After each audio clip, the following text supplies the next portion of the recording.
After over 2 years of a total war, there's nothing left standing of those cities by the shore, which they once called Gaza, part of ancient Palestine. Now just miles of rubble divided by a yellow line. There are no playgrounds left. This is Steve Zeltzer with Workweek, and the issue of AI and the effect on artists and workers in this country is a critical question for millions of workers in the United States and workers all over the world. And what we're going to be talking about today is how that is relevant to the artists of this country and internationally. And joining us is David Rovics. He's a longtime political musician and has been delving into using AI in his work. So welcome to our show, David. Thank you, Steve. Good to be with you. So David, how long have you been a musician? Pretty much all my life, but I started taking cello lessons and at the age of 9. So I suppose that might be the point to say I started. And your father, you said, was a writer, or?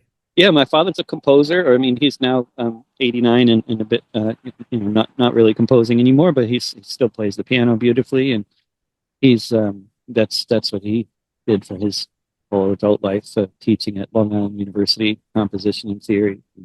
And my mother was a concert pianist. So you began as a musician. Why did you become a political musician? What brought you to become a political musician and taking up political issues, Palestine, all working class issues? I mean, I guess it started out with whatever kinds of stuff my mother was getting in the mail. We were always getting all kinds of left-wing organizations sending all kinds of stuff, which I guess was happening because she was subscribed to that, which I didn't really realize at the time. This is just what came in the mail. Doesn't everybody get stuff about nuclear disarmament and in the mail? But it was Reagan and the arms race and the prospect of nuclear war with the Soviet Union, that and the dangers of nuclear power. All of that was kind of the beginning of my awareness that everything was not well in this. And it was just before Reagan came to power. Actually, it was with 3 Mile Island and the nuclear situation, the danger of nuclear power. But then Reagan came to power, and I was especially concerned about the danger of a nuclear war. So that's how it started with me, and it got spread from there to other issues. And your music, surviving as a musician, that has also been an issue for not only you, but other musicians throughout the country and internationally, how to survive. That's a tough one, and it changes all the time, just like with so many other professions, with all the changes in technology. And it's always been a big challenge for musicians anywhere to figure out how to survive, as a musician, if you're actually aiming to do it for a living, which increasingly smaller numbers of people are.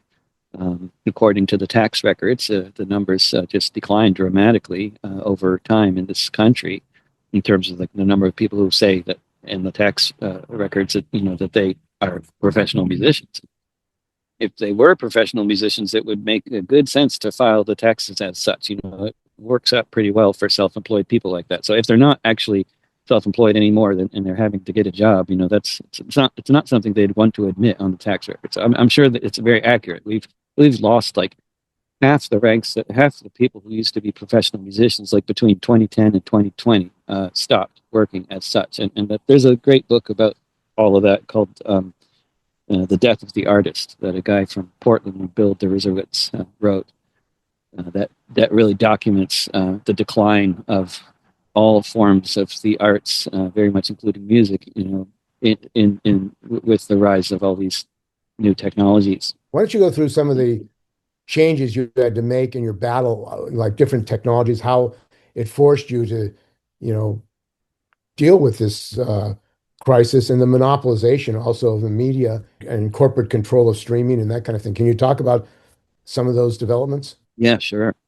So, I mean, it was there was the period of the 90s, which was, in retrospect, sort of a golden age for independent musicians, because people were still buying lots of CDs, and you could produce your own recordings, more easily than ever. It was so much no longer the case that you needed to be on a record label, and needed all that, to pay somebody to do all these things that you could do yourself. And so it was a good time to be a musician, from my experience back then. And in the U.S. as well, there were also all these college gigs everywhere. But because of a lawsuit between the U.S. Student Association and, that they lost, and I don't know all the details. I know other people who do, but basically all the college gigs ended. And it took, as far as like progressive student organizations with budgets, that phenomena, as a phenomenon, that was over like 20 years ago. So for me, a lot of other musicians and speakers, that was a very dramatic thing when all the college gigs ended. And with the rise of social media, that was another big thing that changed the whole landscape, because independent musicians used to use, we used to always have email lists, and some of us, like me, still have an email list. But because of the way that these technologies presented themselves, especially Facebook back in 2006, they made themselves so useful to people, that they made a lot of people decide, oh, we don't really need email anymore. We've got Facebook. We don't need email lists. We don't need to communicate with people that way, because we can post on Facebook about a gig coming up and we get an audience. Oh, wow, this is great. So that worked well for a little while, just long enough for so many people to stop using email lists, that Facebook got everybody kind of hooked in. And then they introduced, the boost, so artists like me, who had thousands of followers on the platform, no longer were getting our posts seen. Now we had to boost to pay to have anybody see our posts. Most users of Facebook remain unaware that this is a phenomenon, because if you have a personal account, you don't have the opportunity to boost anything. It's only if you have a public facing, like page, that you have the option of boosting. So a lot of people, they don't even know that this is a thing, or they don't know why they don't see your posts anymore, why they don't know you're playing. So this became a massive obstacle around that time. And then Spotify started their free tier in 2013, which meant that anybody could get all the music in the world for free without paying a monthly fee, just listening to some advertisements.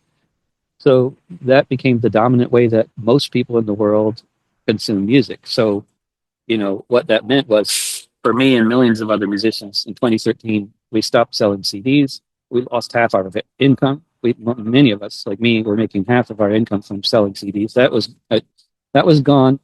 It was not gone because of streaming or the internet or MP3s. Generally, it was gone because Spotify started their free tier. And it's really important that people understand that. This is what destroyed the independent music scene. Not just the internet. It wasn't just the internet. It was specifically what Spotify's corporate practices, which all the other streaming platforms had to follow. Once they started their free tier and started vastly underpaying artists, everybody else did the same thing. So when they talk about, like, oh, people should leave Spotify and go to Tidal or whatever, it's a fine idea, but it's basically all the platforms pay badly, because they have to, in order to compete with Spotify. Once a company that big starts paying badly and, getting so big, if they're going to try to scale up too, they have to basically follow the same kinds of practices, in the absence of governments actually controlling these corporations. So then that was one massive obstacle, which meant that, like, studios are closing all over the country, all over the world. Musicians, like, the idea of paying to make a recording and hiring musicians and engineers and producers, it just increasingly became a thing of the past, because nobody had money for that. Very few people had money for those kinds of things. But at the same time, as most of us didn't have any money for big studio projects anymore, the technology for home recording was because everybody knows at this point, was becoming better and better, right? So like so people got into making recordings themselves because of necessity, and this is kind of a very encapsulated version of the history of the music industry of the past 25 years. But then AI comes along, right? AI music generation comes along at a time when already the vast majority of people who formerly made a living as musicians were no longer making a living, and already at a point where most of the studios had closed and session musicians were already a thing of the past, and musicians were already doing all their own recording in their bedrooms and their own multi-tracking because they couldn't afford to hire anybody. That was already the situation when AI music generation comes along. So then all of us who have been making like solo recordings or doing remote collaborations or all kinds of stuff that we doing what we could do in the absence of the ability to go into a music studio and hire a bunch of musicians to make a real album the way we all want to, you know, you start playing with this technology because it's there and it's $10 a month and it apparently legal, and I don't make the laws, but here it is, and most musicians are using it. This is the big disconnect here between the people that hate AI and the people that don't hate AI. I mean, you can hate AI and wish it didn't exist and still use it at the same time, which is my position, and that's my position on Spotify as well. You can hate free streaming, and you think I wish it didn't exist, but that's how people get music. So of course I'm going to be on Spotify. Not being on Spotify is being invisible. And by the same token, if you're not using AI music generation uh, platforms to make amazingly high quality, music, then you're just going to be out of the game. And I'm absolutely convinced that that's the case. It's just as much the case as it was with the idea of getting onto Spotify or not getting onto Spotify. Anybody who's not on Spotify today, any musician who's not on Spotify today, nobody knows who they are. They're invisible. I mean, they may have a fan base in some local area, and they may still be selling CDs to that fan base in that local area because they have refused to be on Spotify. But all the fans that they might have had in all these other countries, they don't have because everybody's listening on Spotify, and if it's Spotify isn't recommending that track, then they're not going to hear it. And YouTube Music being number two, and as you know, all of my albums were deleted from YouTube Music at the end Why of don't you November. talk about what YouTube did? Because part of the monopolization of media and these technology companies is also combined with censorship and them playing a role in what people can hear because of the politics. So why don't you talk about what your experience was with YouTube? First, in the fall of 2023, I wrote a song called "Song for the Houthi Army," which is a song in praise of the Houthi army's efforts to prevent Israel from importing arms and other things on the Red Sea. And so this song, it's I think worth noting that what the Houthis have been doing is an effort to enforce international law, and opposing their efforts is really in opposition to international law because Israel is violating international law every minute. And the Houthis, the Ansar Allah, are trying to prevent that from happening. So clearly they're the ones on the side of international law, not Israel. But, YouTube and other platforms don't care about that. They're much more interested, I think, in what the U.S. government and the Israeli government think than what, international law says. So when this song it was deemed by YouTube and as well probably by the British government, who have all kinds of anti-speech laws that they've recently been passing. But this law was deemed by YouTube to be this song was deemed by YouTube to be violating their rule on supporting criminal organizations. And criminal organizations, of course, any organization that's illegal. So it could be, you know, it could be a group like the Houthis or Palestine Action, the nonviolent civil disobedience group in England. That's where currently there are, I think, 18 members on hunger strike, and they've been not eating for 40 days now in prison. But So I wrote songs about the song for the Houthi army and a song called "I Support Palestine Action." And basically, every time somebody flags one of those songs, it gets taken down by YouTube, and then they send me an email saying this song has been taken down for violating our rules on supporting criminal organizations. And then they send a follow-up email saying that my YouTube channel has been permanently demonetized, which for which there's no recourse. They just decided I support criminal organizations, so my whole channel is demonetized. But I kept on putting the stuff up on YouTube because that's where people are. I'm not in it for the money. That's what that people are. If people want to watch a video or find a song, the first thing they're going to do is go to either Spotify or YouTube.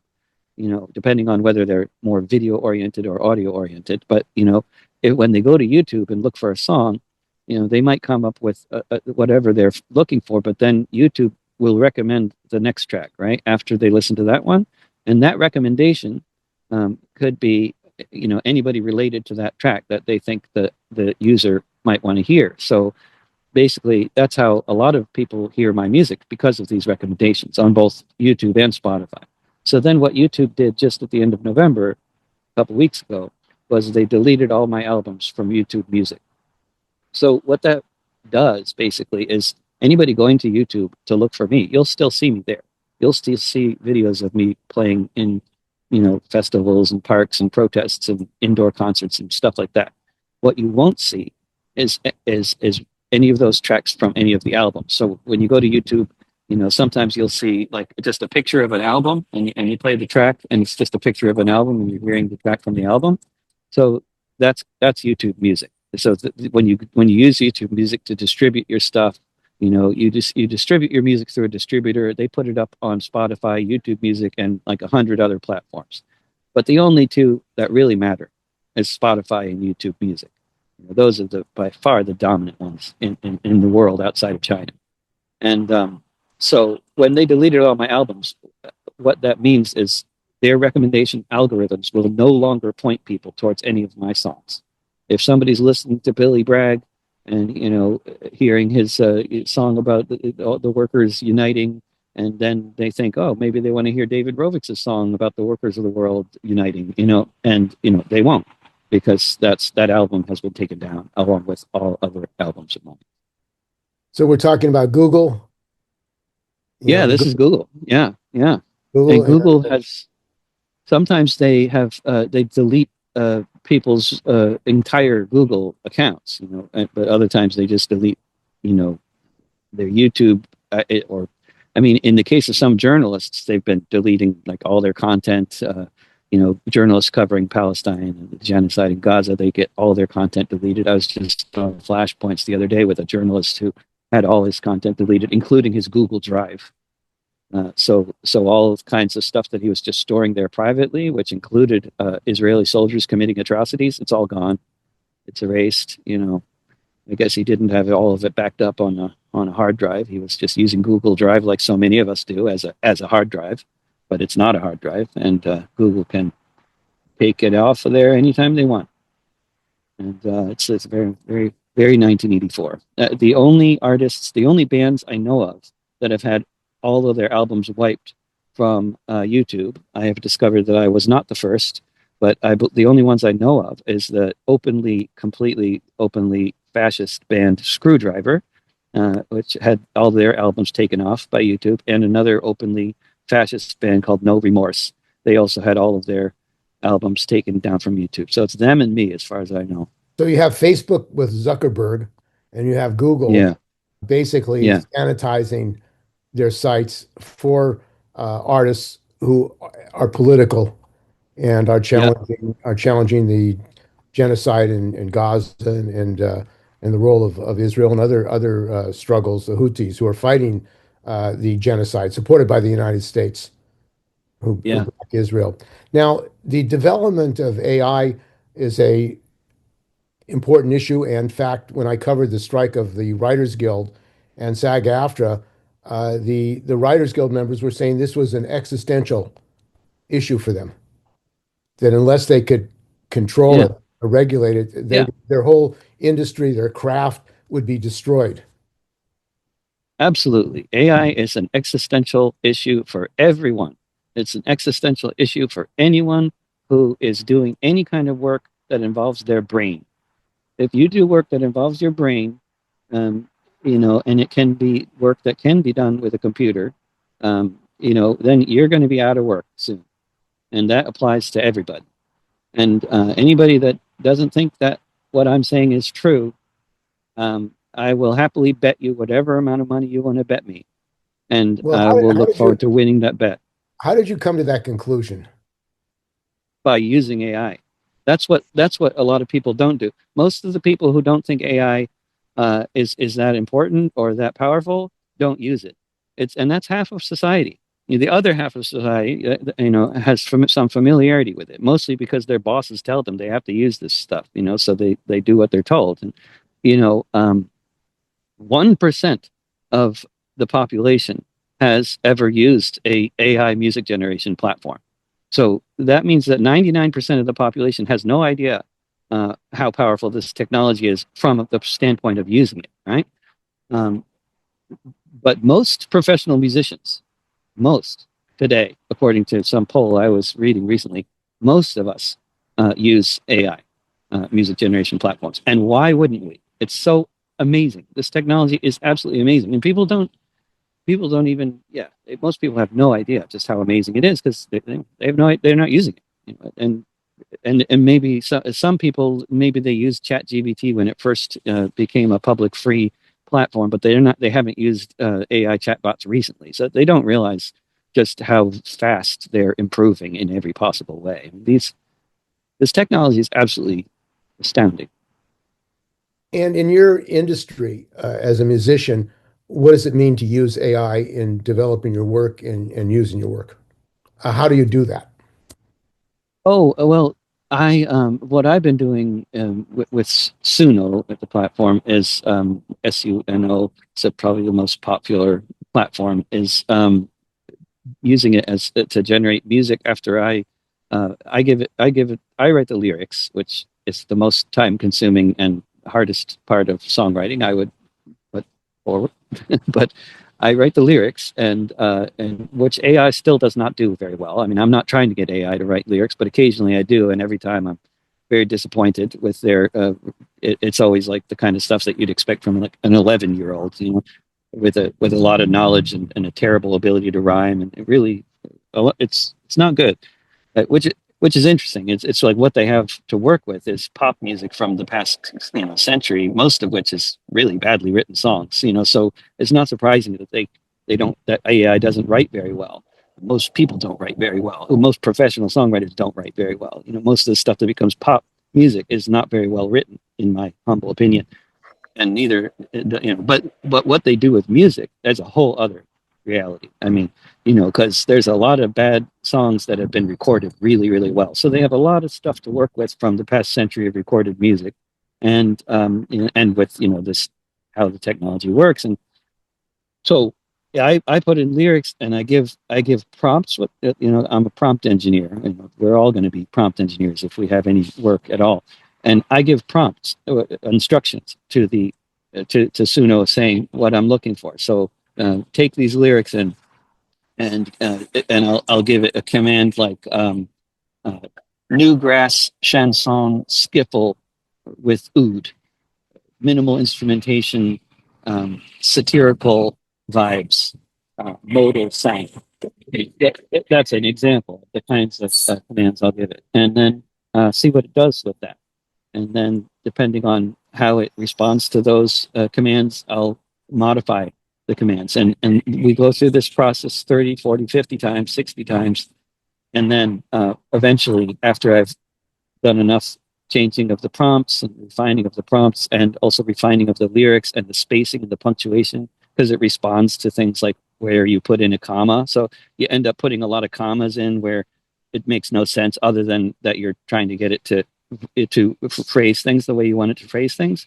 So like that's basically it's kind of like speaking English it's got like vibe coding is what they call vibe coding. It's like you don't need to know much about programming to vibe code, but it sure helps if you do know a lot about programming, and then you'll be a much better vibe coder, right?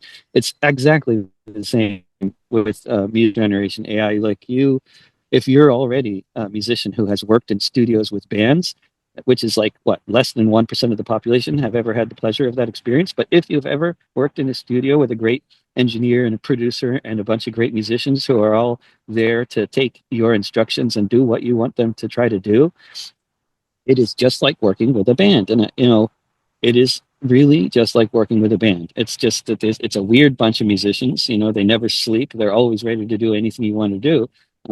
But they respond to your instructions in all kinds of weird and unexpected ways, like a little more unexpected than a typical human. But that can be really cool, and then it just gives you the idea for what your next prompt is going to be to try to do something with this weirdness. Like sometimes it's a weirdness that you want some of that but not quite that much of it, so you find a way to rephrase things and it'll give you a little of that and not as much as it had just done. It's there's actually on Suno there's a weirdness dial. And what this means for the people who used to do that kind of work, the engineers. Unemployment. So that means Yeah. they don't have a future. These people really don't have a future No. in this system. None of us do. And it's, we are at a crossroads here in human society where AI is going to replace all of our jobs.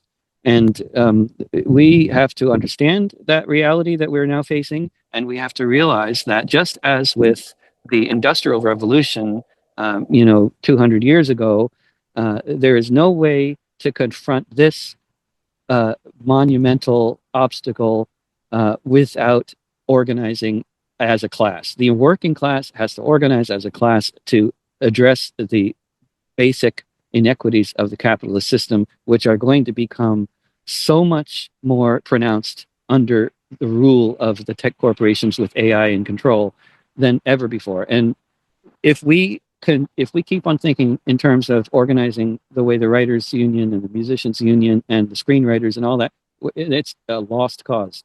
All of them are fighting a totally lost cause. They're not going to be able, none of them are going to be able to make the kind of, they're not going to be able to turn AI into an effective revenue stream. Some people will, not none. Some people will. Some of the most famous artists will be able to turn, their likeness and their voice and whatever into a revenue stream. But the reality is, most people don't need those famous people. You already have the technology. It's already built. You don't need to imitate the voice of some particular person. I don't know why I would ever want to do that. I'd rather make new stuff, but the idea that people are going to be able to, I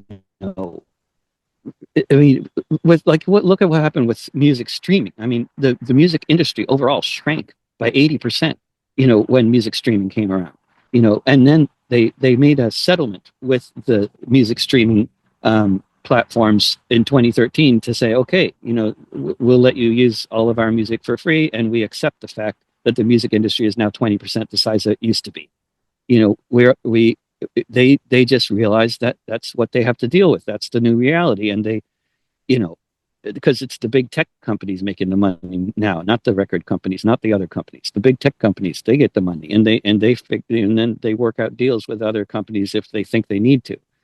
But we need to organize against that whole phenomenon, not one industry at a time. That'll be just a way to, commit suicide. And yesterday, Trump, the fascist government, instituted an executive order saying that AI is going to have can do what it wants. The developers of AI, the billionaires, and David Sachs, the techno-fascist billionaire from South Africa who lives in San Francisco, who's been appointed by Trump to be head of digital development and cryptocurrency, was interviewed, and they asked him, well, what's the future for workers? And he said, it's going to be great. And people are going to be prompters, what you're talking about, prompting AI. I think it's not going to be great. He's entirely wrong there. But unless they do something like introduce universal basic income so that nobody needs to worry about making a living anymore. I mean, because being able to make a living with AI taking all our jobs is going to become, and is already, very difficult, and is going to become increasingly difficult. If anybody listening, watching here knows anybody working in the IT industry, which I bet a lot of you do, then you know what I'm talking about. They can't find work. You know, if they lose a job, it might take them months to find another job, and it's going to pay a lot worse than the last one did. This is not a happy industry, and it's also that it applies for so many other industries. Very much applies to musicians and writers and screenwriters and the entire arts industry. It's but pretending the technology doesn't exist, sticking your head in sand, not using it. I mean, it's just like not getting a job in the factory after the government took your land at gunpoint. Like if they force you to off the land and and now you have to live in a city, what do? Well, you get a job in the factory. You can't farm anymore. You get a job in the factory. You don't starve, right? We're in the same situation. So those who can will become prompt engineers, and I certainly intend to be one of them. And but 90% of the rest of the population will not have anything to do anymore. All those session musicians, all those producers, all those, they're all going to be out of work, and I think that's horrible. But that doesn't mean that I'm not going to use the technology and just stop making music because I can't afford to hire musicians anymore. I'll use the technology. They've engineered the situation, and but this technology is a double-edged sword, and it does have all sorts of positive applications. And I think what I've done with it, the music I've made, if people look up Aitsuno, Aitsuno, which is a Japanese woman's name, but it's just the name of the entity that I call that I give for my AI collaborations. And if people look up Aitsuno and listen to any of the last 3 or 4 albums that I've put out in the past 2 months, then you'll see the music is really good. It's amazing. The sad songs will make you cry. The happy songs will make you dance. There's really catchy choruses. The lyrics are really well written because I wrote them, but the music is really, really good. And there's a whole lot of variety, way more variety in the music than you would ever be able to get in a real reasonable budget studio effort recording. Because everybody can play everything. You don't need to hire a banjo player. You can. This song will have oud and kora and stand-up bass, and the next song will have a bluegrass band. You can do whatever you want, and it is absolutely astounding. And all the musicians I talk to who are playing with it are all in the same mentality as me. They're all like, "Wow, this is going to destroy the industry," but gosh, this is amazing. And I mean, it's a terrible thing for the session musicians for sure, but for any songwriter especially, this technology is absolutely irresistible. I could change the world by not using it. I'd not use it, but I know that I'm not going to change anything by not using it. And that raised the question of business unionism. The trade unions in the United States, they're capitalist ideologically. They support capitalism. In fact, they support imperialism. I mean, they haven't opposed the military budget. The United States just passed, the Democrats and Republicans, Adam Smith and one of them passed a budget of $980 billion for war. That just passed the Congress. I mean, they don't have money for health. 980. Wow. It was 700 billion just a few years ago. They don't have money for housing. They don't have money for health care, but $980 billion for the war machine. And no national union said, hey, how about education? How about social services? How about housing? But it also raised the issue of unions confronting AI, because my union, the CWA, has set up a committee. They're having some publicity about to defend journalists. Journalists are threatened, obviously, but technicians, all sections of workers are threatened.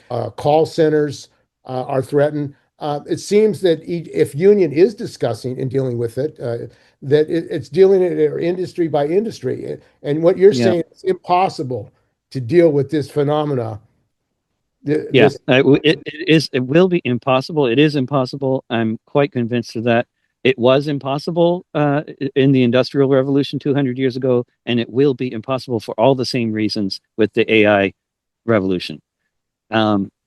Absolutely. Trade unionism is dead. We have to organize as a class. It's the only way that this is possibly going to be confronted effectively. That's not the first time. The issue of organizing a class. I mean, there's been a movement for a general strike of the Yeah, working class against the genocide, against the ICE raids, the militarization of the cities. And that could be one of the issue of protection of workers who are facing AI.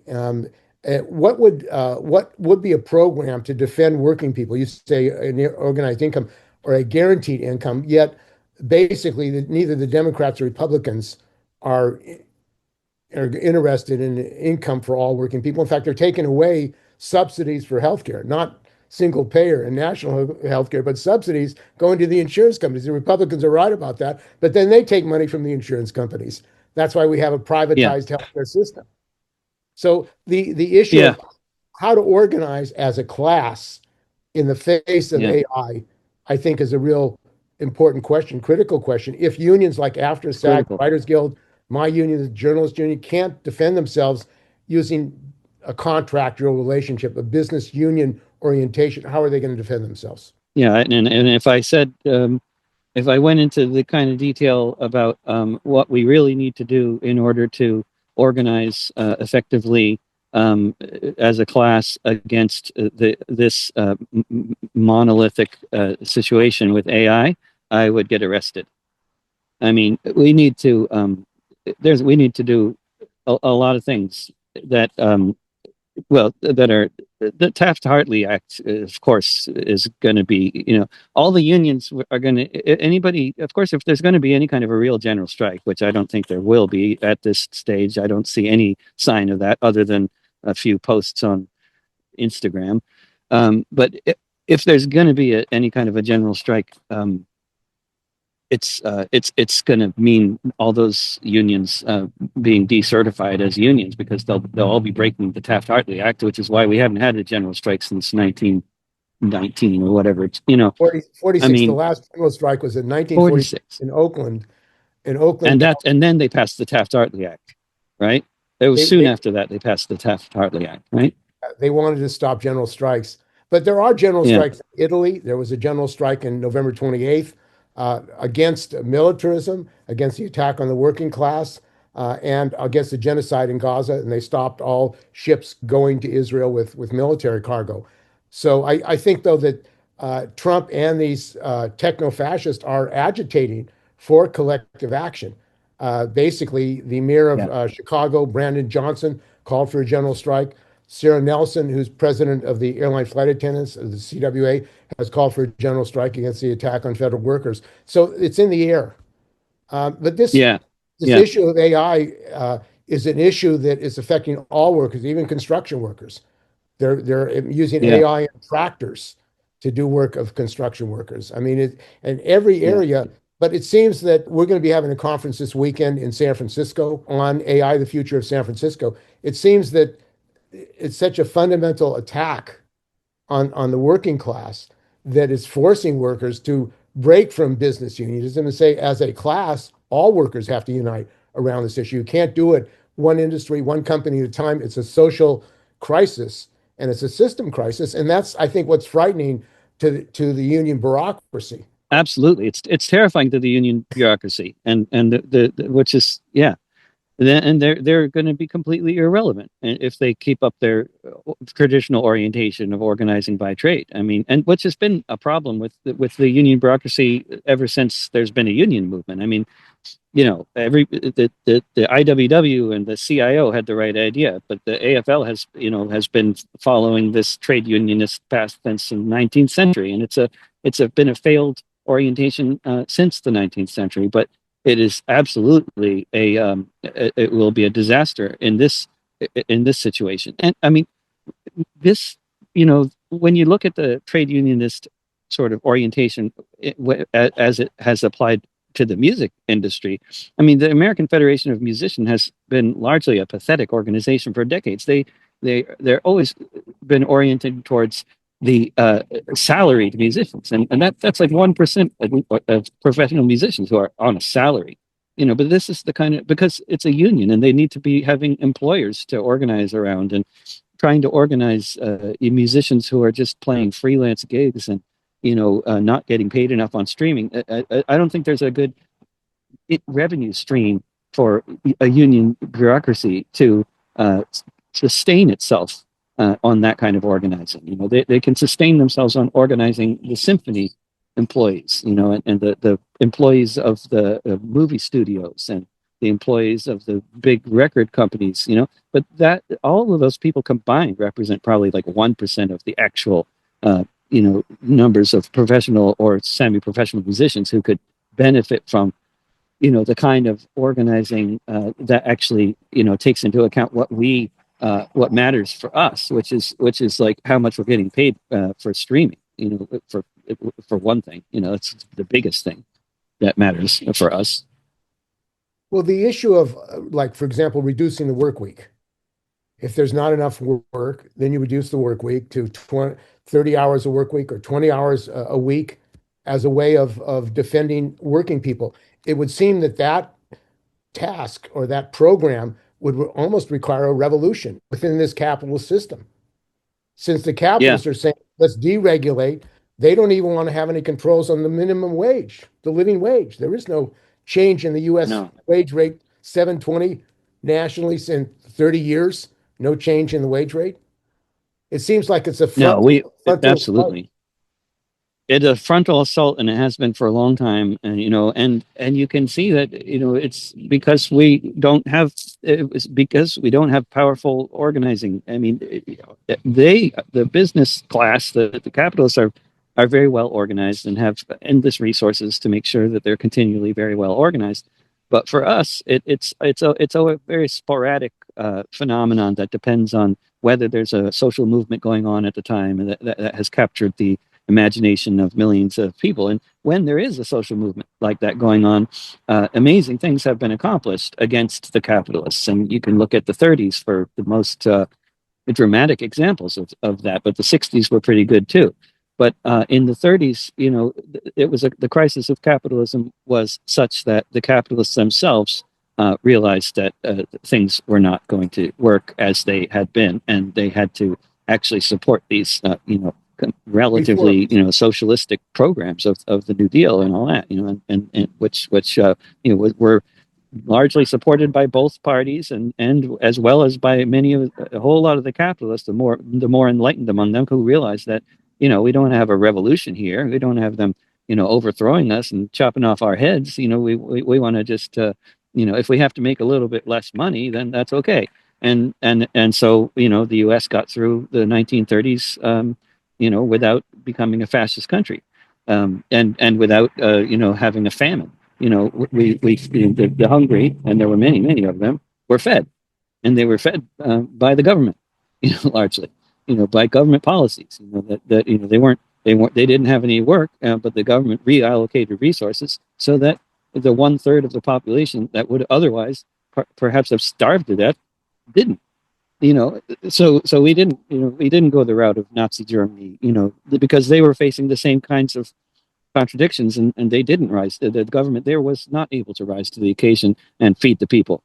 And a failure to feed the people leads to dramatic consequences, and those dramatic consequences can take, as we know, looking at the past century, they can take a very far right turn or a left turn. You can form an egalitarian movement that's all about having enough for everybody, or you can have a movement form that says, we're all threatened, we're all going hungry, we can't afford to have any more immigrants, we have to kick out all the immigrants, we have to, whatever. It's a prime time for that kind of logic to appeal to a lot of people who are not very, well familiar with how divide and conquer works, and how history has worked. Most people don't know about those things. That's been a socially engineered phenomenon, that most people are basically completely ignorant of history.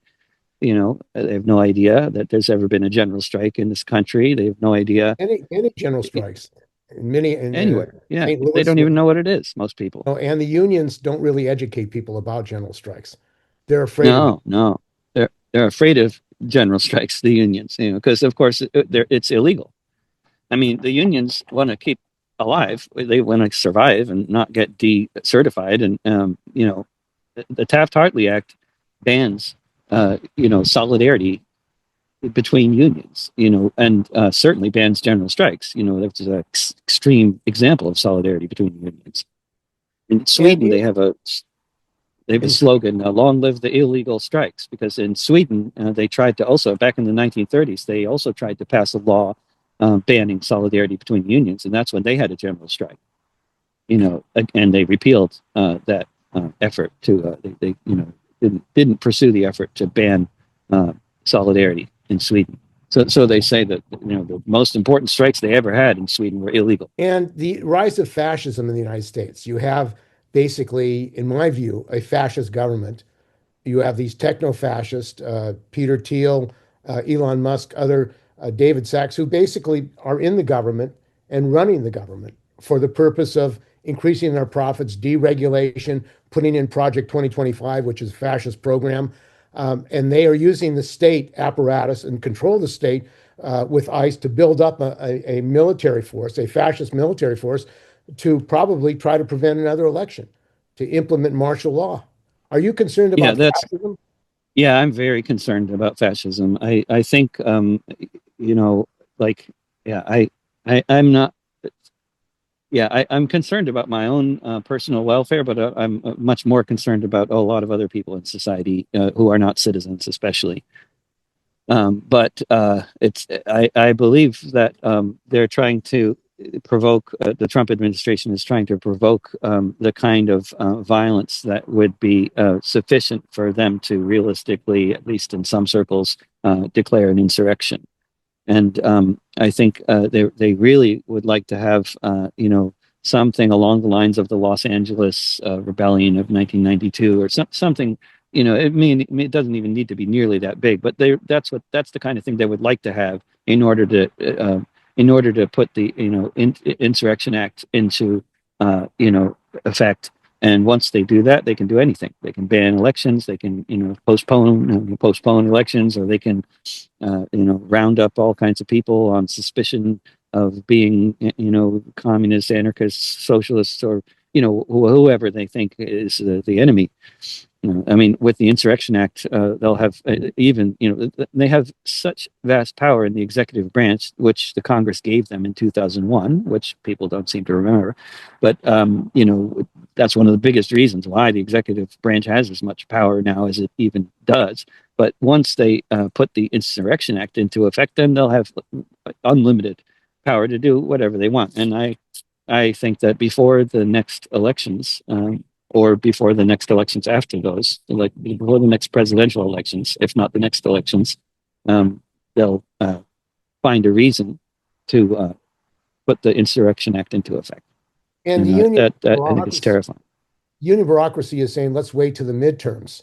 Do you think they're going to allow elections in the midterm? Because right now there's a tidal wave against the Republicans. They're Yeah. getting wiped out all over the place. They can't afford, can they really afford to have elections in the midterms with what's happening in this country? I don't know. I think I think it's a really good question, and I think they can't afford to have elections in a sense, but at the same time they can't afford to cancel them unless they have enough of an excuse to cancel them, because they want to have their base on board with them.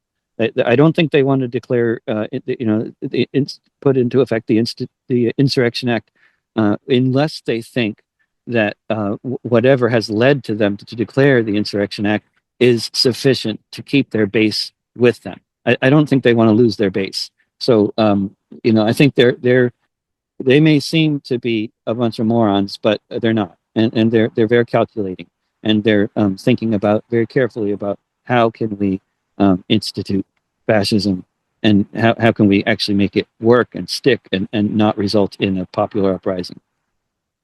And the rise of fascism here in the unions, they talk about authoritarianism, not fascism, but authoritarianism.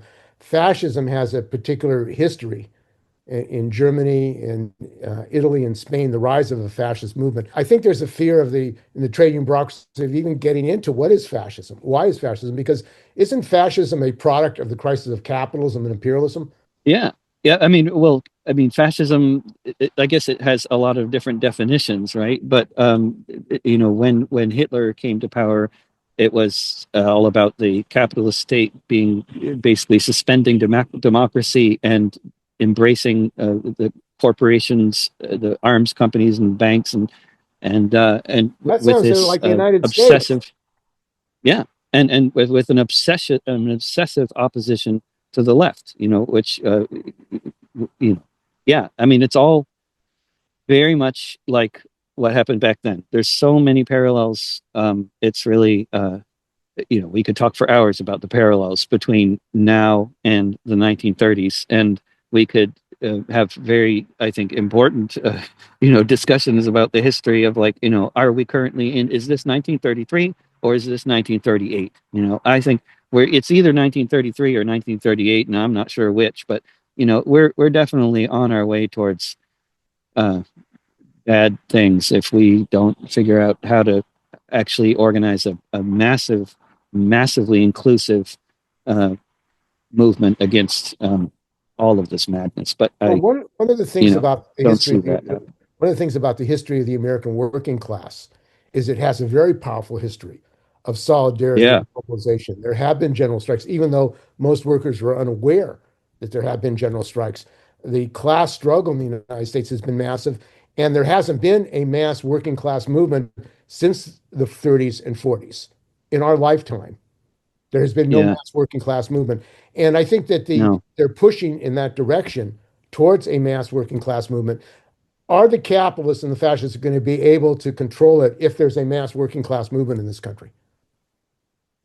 I mean, so far they've done a great job of preventing a mass working class movement. I mean, I think this society is generally as divided and conquered as it could possibly be without having a civil war.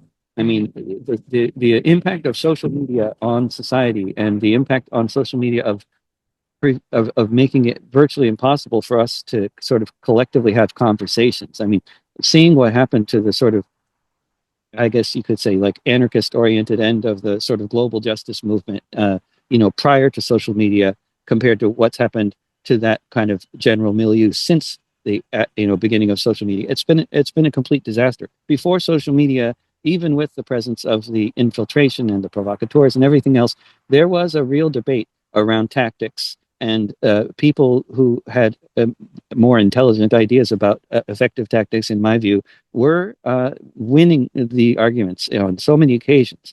But since social media came around, the most extreme, ridiculous, moronic, ineffective tactics are the ones that rise to the top in the algorithms, and the ability to use social media to organize has proven itself to be completely impossible by design.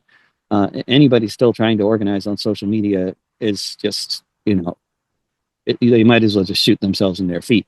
I mean, it just really doesn't work, and But that's by design. So the there have idea, been mass protests. I mean, the No Kings protests. There have been the protest organized against Tesla and Elon Musk all over the country as a fascist and against the oligarchy. It seems there's a rising anti-capitalist, anti-fascist movement in the United States.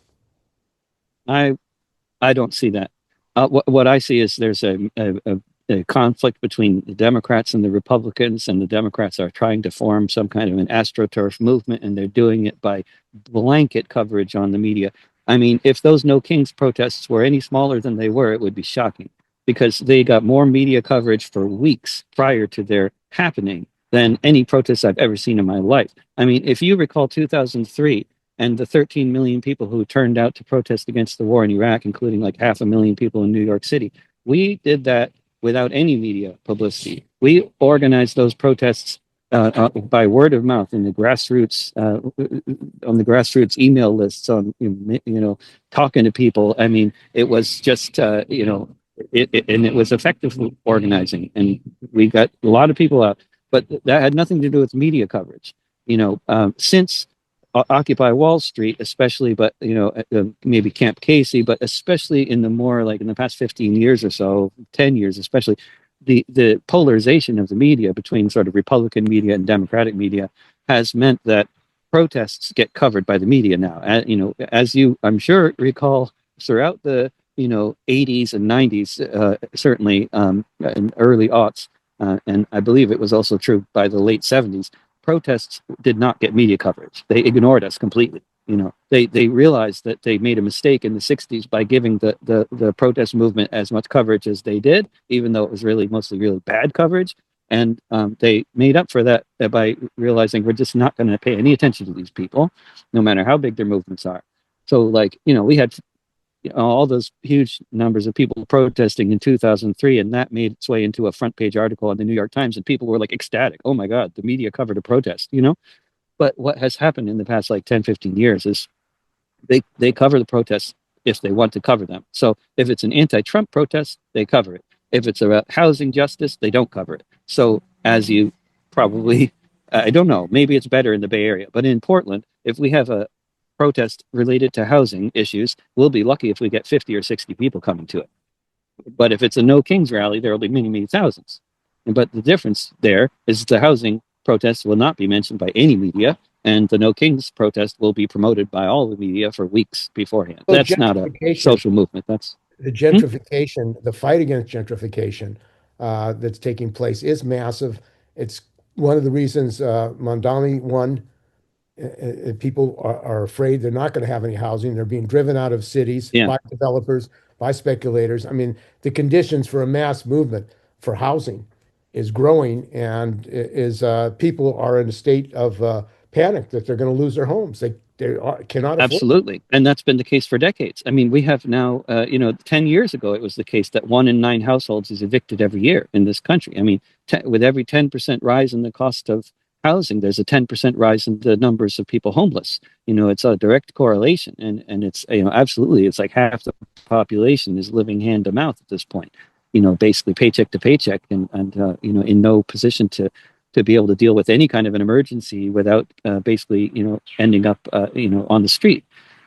It's a dire situation, but it is so badly covered by the mass media, and they cover the housing situation as if the idea of rent control is like assumed to be completely impossible and ineffective and not something to even discuss. Meanwhile, other countries have laws where you can't own more than one or two houses, where the rent control is instituted nationally by the government. And these are some of the most prosperous societies in the world with the least expensive housing. You can buy a house in Denmark or in France or in Norway for $60,000, and I am not lying. This is a fact, and a nice house. It, it is crazy that people assume that somehow or another we have to be paying $500,000 or $1 million to live in a little house. That has nothing to do with reality. That's just about capitalism, monopolizing the land and doing what they, BlackRock calling the shots. BlackRock charges what they want, and then everybody else says, "Oh, BlackRock can get away with that. We'll do it too."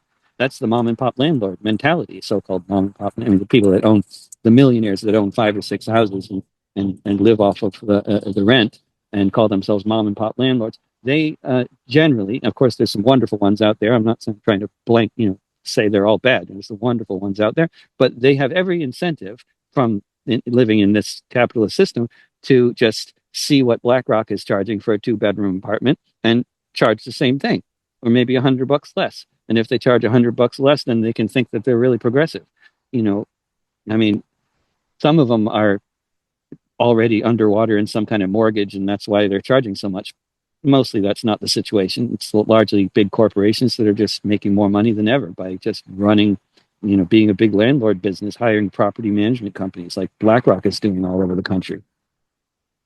But this absolutely is a massive crisis.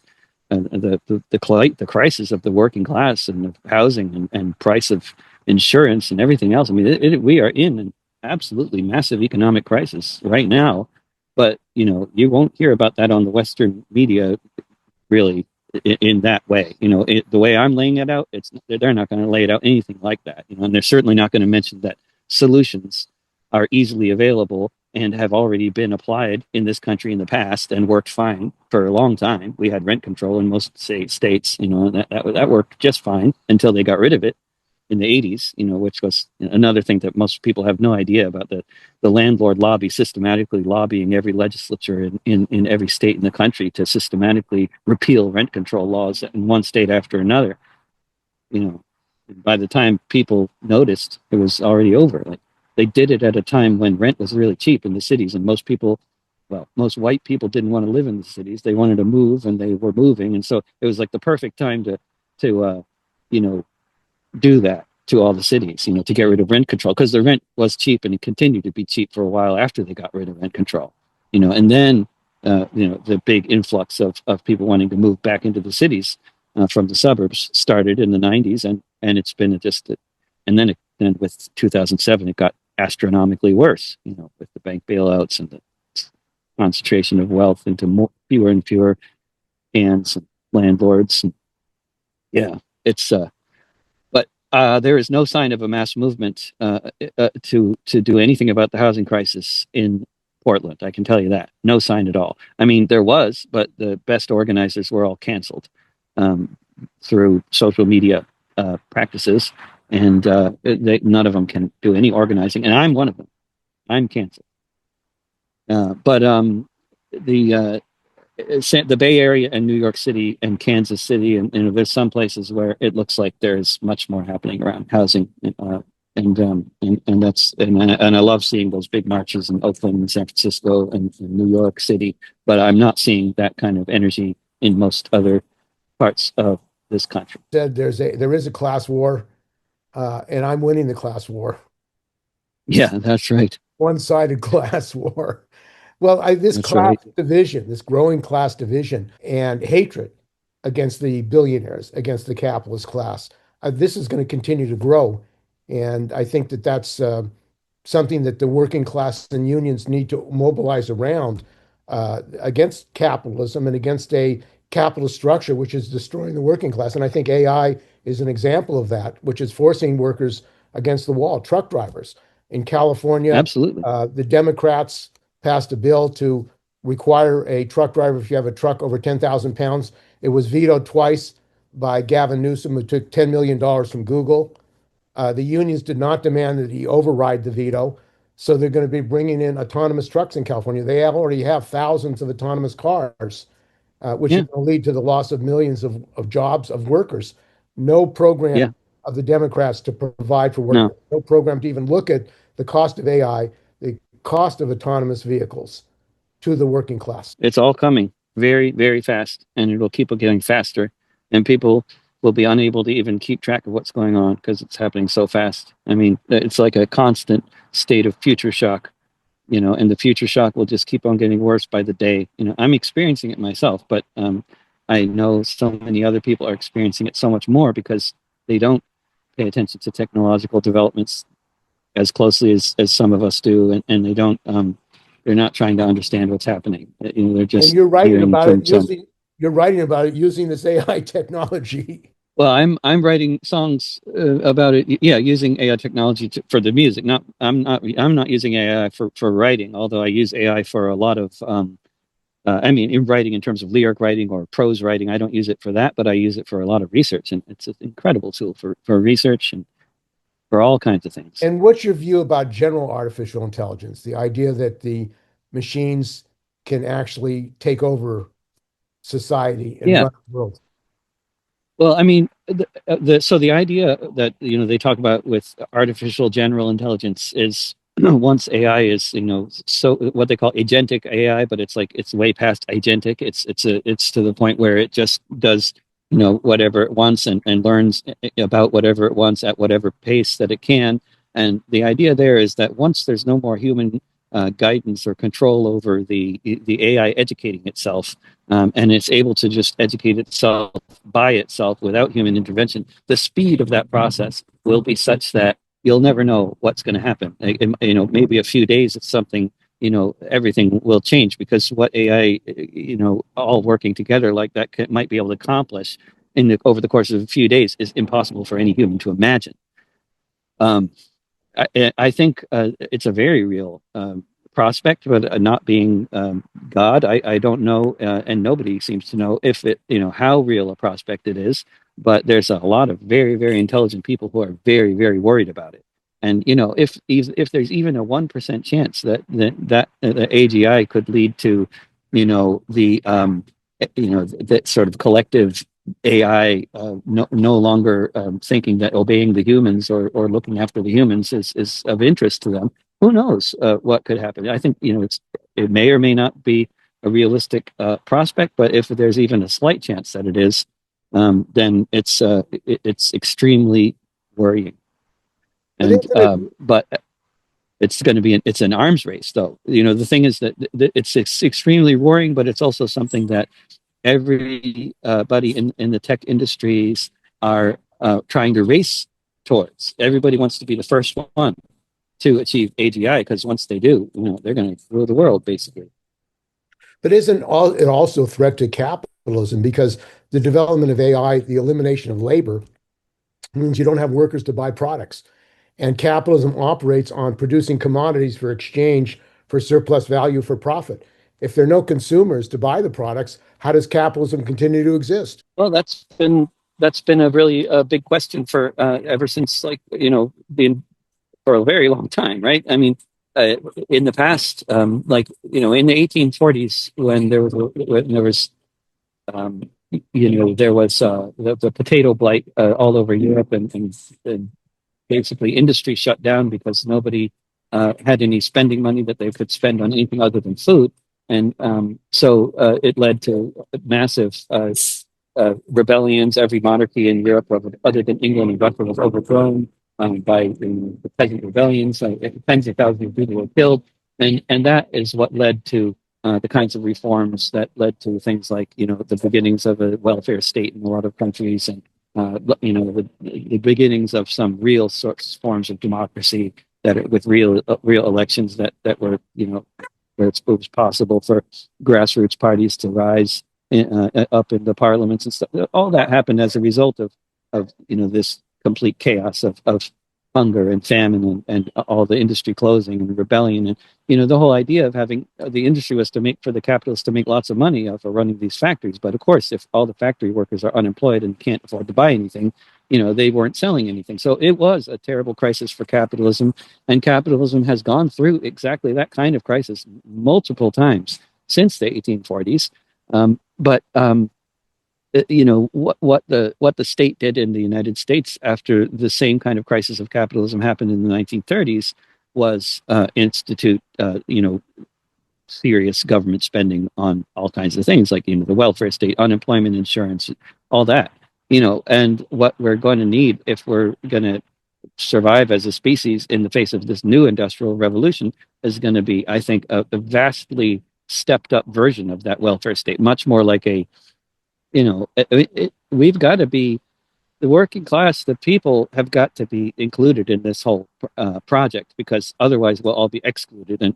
And how capitalism is going to deal with it, I don't know. But a lot of the capitalists are calling for universal basic income. I don't know if that itself is going to be enough to prevent a crisis of capitalism, but that's certainly the more enlightened elements of the tech aristocracy are in favor of universal basic income.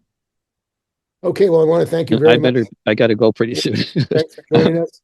We've been talking with Thank you, Steve. David Rovics about the crisis of capitalism, AI, how he's using it, and the future of the working class. So thanks for joining us. Thank you so much, Steve.